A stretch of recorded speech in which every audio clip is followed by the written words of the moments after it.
got fired over the years, but they finally brought in a competent body. This guy's name is Ryan Smith, ex-SAS. Any idea what SAS stands for? Special Air Service. Where is that from?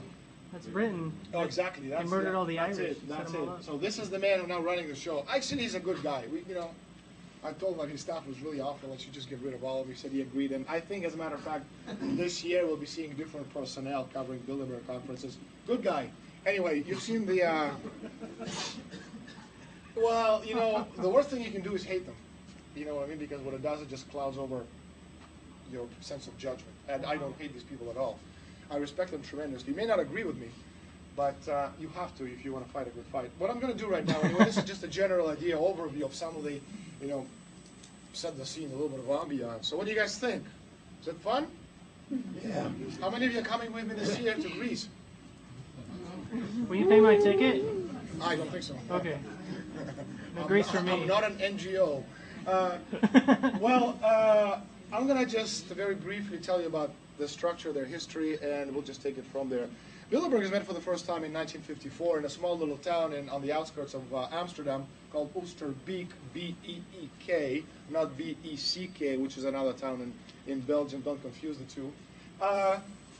The first few meetings, as you will see in my book, were sponsored by the CIA, as a matter of fact. Surprise, surprise. They're called the Bilderberg Group because the hotel where they met was called the Bilderberg Hotel, owned at the time by the Dutch royal family.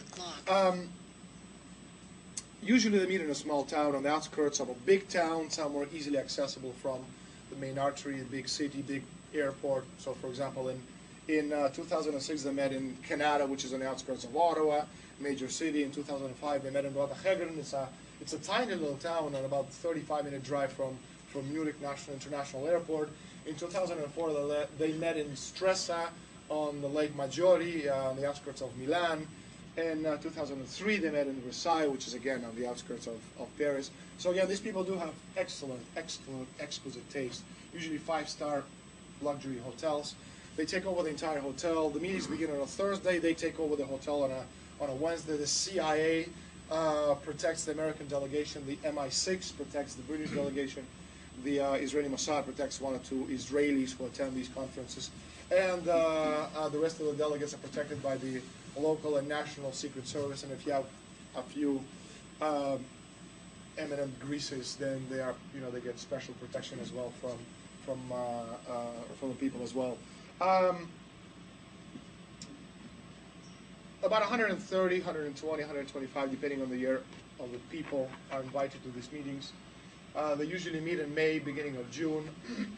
Out of the 120, 130, about 60, 65, these are your usual attendees, your regulars. These are your inner circle, people like David Rockefeller, Henry Kissinger, Zbigniew Brzezinski. People who have been coming to these things for years, for decades, if not for generations. Then you have another 50, 60 attendees who get invited to these meetings.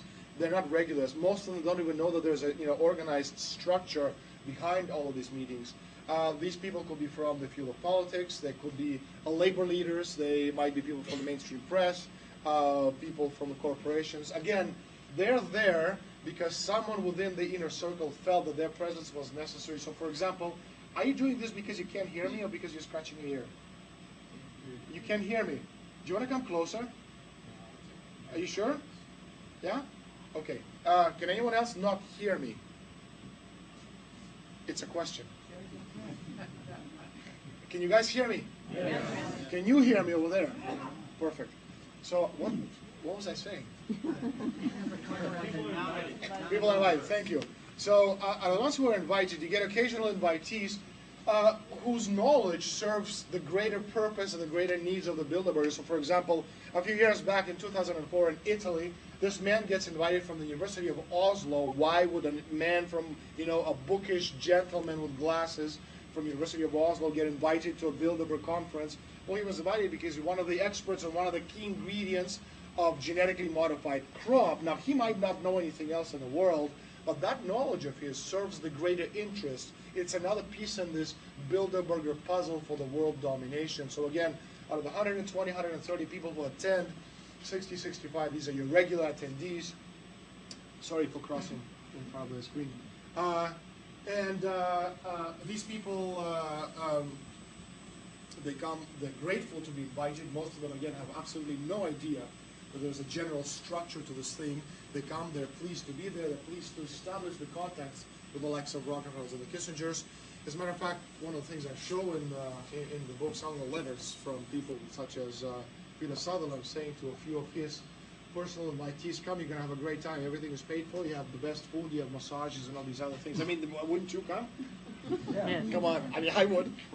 It doesn't mean that I would go along, but hey, to get a good massage in a 5-star luxury hotel, it certainly does you well. Okay, let's talk a little bit about what Bilderberg is and what they're not. There's a lot of misconceptions out there, and I think we better start with what they're not, because again, a lot of you know, evil, bad, you know, microchips and lizard people. No, they're not lizard people, believe you me. Bilderberg is not a Jewish Masonic conspiracy, all right? Now, a lot of you might or might not think that. I know a lot of people out there, that's why I say it, believe it to be a Jewish Masonic conspiracy. Jews have nothing to do with it. Masons neither. They're Masons. They're pedophiles. They're, you know, they're psychopaths. They're homosexuals. There's whole, you know, 130 people. You probably have a little bit of all that in there. Exactly. You have a little bit of everything.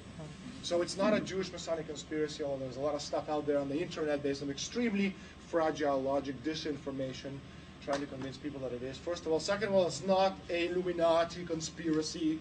You know, I don't know if you've read Dan Brown, but it's not an Illuminati conspiracy. I've been studying these people for a long time. And I can tell you, I've also spent 2.5 years literally living in Florence, investigating one of the key national libraries in the world, which is the National Library in Florence.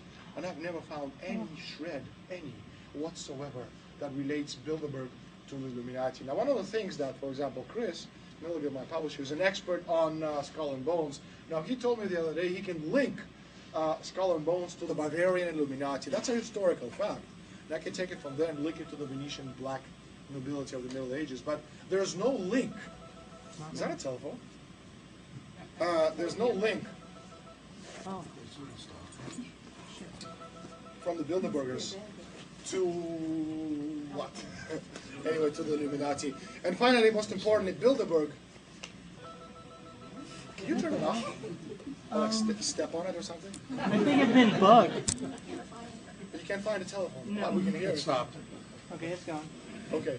And finally, Bilderberg is not a monolith. By that I mean, no group of people, no matter how powerful they are, sitting around in a dark room holding hands, staring at a crystal ball, planning the world's domination. Now, I know you're laughing and it's funny, but the reason I say this, because I listen a lot to people who have these misconceptions about what Bilderberg is, and there's a lot of crap, I'm sorry, crap, literally being spewed out by people who have absolutely no idea what they're talking about. It is not a monolith. Nobody sits in a room holding hands, staring at a crystal ball, telling people what to do. Nobody tells anybody what to do.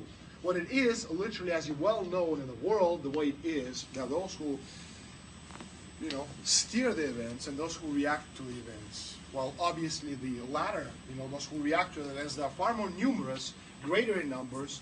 You see their names and faces plastered in magazines, in articles. We know their life stories, their sex stories, their personal, you know, marriage stories.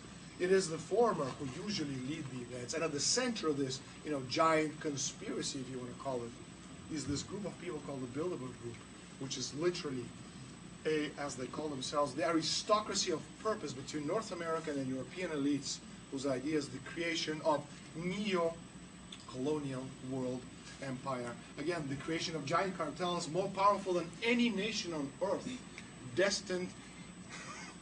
You want me to come over there and I'll talk to you closer? I feel bad about you having to do this. It's all right. Are you sure? Yeah, it works. What you're looking at is a. Are you sure you don't want to come over here? Yeah, all right. How about you can just step by? Yeah, why don't you do that? Oh, this is a long talk. You're going to wear out your ear. That's a great